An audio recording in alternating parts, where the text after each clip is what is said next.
সবার সামনে মুখোশ খুলে কালপ্রিট রুডিকে পুলিশে দিল সোনা। হ্যাঁ বন্ধুরা, এমনটাই দেখতে পাবো আমরা অনুরাগের ছোঁয়া ধারাবাহিকের আগামী পর্বগুলোতে। বাড়িতে ঢুকেই সোনা রূপার কাছে হাত জোর করে বলে, রূপা প্লিজ এসব কথা তুমি কাউকে বলো না। এই বলেই নিজের ঘরে চলে যায়।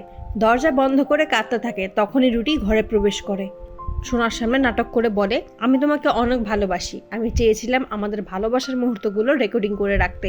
আমি তোমার থেকে অনুমতি নেইনি, তার জন্য আমি তোমার কাছে ক্ষমা চাইছি। তুমি চাইলে আমাকে শাস্তি দিতে পারো। আমি কোনোদিন আর তোমার জীবনে ফিরে আসবো না। রুডির এসব কথার জালে ফেসে যায় সোনা। অন্যদিকে রূপা যখন দাঁড়িয়ে থাকে, সূর্য তখন রূপার কাছে এসে বলে, তুই এত রাতে এখানে কি করছিস? রূপা সূর্যকে কিছুই বলতে পারে না। সে মনে মনে বলে, আমি তো সোনাকে কথা দিয়েছি, তোমাকে আমি কিচ্ছু বলতে পারবো না বাবা। তবে সূর্য বুঝতে পারে তার মেয়ের কিছু একটা হয়েছে। তখনই সেনগুপ্ত বাড়িতে পুলিশ নিয়ে হাজির হয় দীপা আর বলে, আপনার মেয়ে সোনাই বলবে যা হয়েছে। সোনা নিজে নেমে আসে, সাথে রুডিও আসে।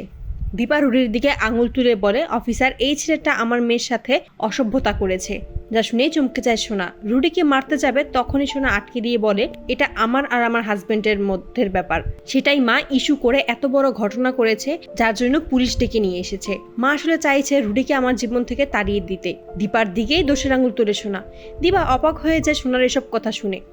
রত্না দেবী, উর্মি সহ সবাই দীপাকে নাটকবাজ বলতে থাকে। এইসব অপমান সহ্য হয় না রূপা রুদ্রমূর্তিতে সকলের সামনে বলে যে আমার মা মিথ্যা কথা বলছে না। সোনা নাইট ড্রেস পরে রাস্তা দিয়ে কাঁদতে কাঁদতে দৌড়াচ্ছিল আর পিছনে রুটি ধাওয়া করছিল। এখন সোনা গোটা ঘটনাই লুকিয়ে যাচ্ছে। সোনার সামনে এসে বলে, তুমি কেন সবকিছু বলছো না? সোনা তখন রেগে বলে, আমাদের হাজব্যান্ড ওয়াইফের ব্যাপারে তুমি কোনোভাবেই নাক গলাবে না, তাহলে আমি ভুলে যাব তুমি আমার বোন, আর ঠাটিয়ে একটা চর মারবো। রূপা তখন বলে, বাবা আমরা রাস্তা দিয়ে যাচ্ছিলাম, সেই সময় দেখেছি সোনা দৌড়াতে দৌড়াতে এসেছে আর মাই সোনাকে বাঁচিয়েছে। ঠিক সেই সময় সোনা পাল্টা আক্রমণ করে বলে, তুমি এটা কেন বলছো না? তোমরা মা মেয়ে মিলে তোমার প্রেমিকের সাথে বাইরে দেখা করতে গিয়েছিলে। সোনার এই নোংরা কথা শুনে রুদ্রমূর্তি ধারণ করে রূপা আর সোনাকে বলে, কৃষ্ণ আমাদের সাহায্য করার জন্য এসেছিল, কৃষ্ণ অন্য কোনো উদ্দেশ্যে সেখানে আসেনি। এসব কথা শুনেই পুলিশ অফিসার দীপাকে বলে যে, আপনি আপনার মেয়ের সাথে কথা না বলে আমাদের কেন ডেকেছেন? তখনই অফিসার সেখান থেকে চলে যায়। সোনার স্টেটমেন্টে রুডির কে আর কেউ অ্যারেস্ট করে না। তবে রত্না দেবী সোনার টুকরো জামাই রুডির পাশে দাঁড়ায় এবং দীপার দিকে দোষের আঙুল তুলে বলে যে, দীপা তোর লজ্জা করে না? তুই তোর মেয়ের সংসারটা ভাঙতে চাইছিস, এত ভালো একটা জামাই পেয়েও তুই সন্তুষ্ট হতে পারছিস না? তুই আর রূপা মিলে সবকিছু খেয়ে ফেলবি। ওই রূপা একটা বেয়াদব। রূপার দিকে যখন দোষের আঙুল তুলে রত্না দেবী, তখনই দীপা রুদ্রমূর্তিতে রত্না দেবীকে বলে, আর একটা কথাও বলবে না।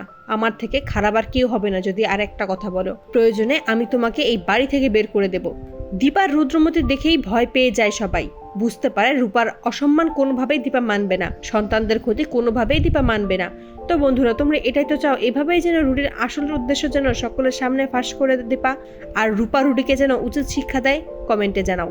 আর নিয়মিত আপডেট পেতে আমাদের চ্যানেলটি এখনই সাবস্ক্রাইব করে পাশে থাকো। ধন্যবাদ।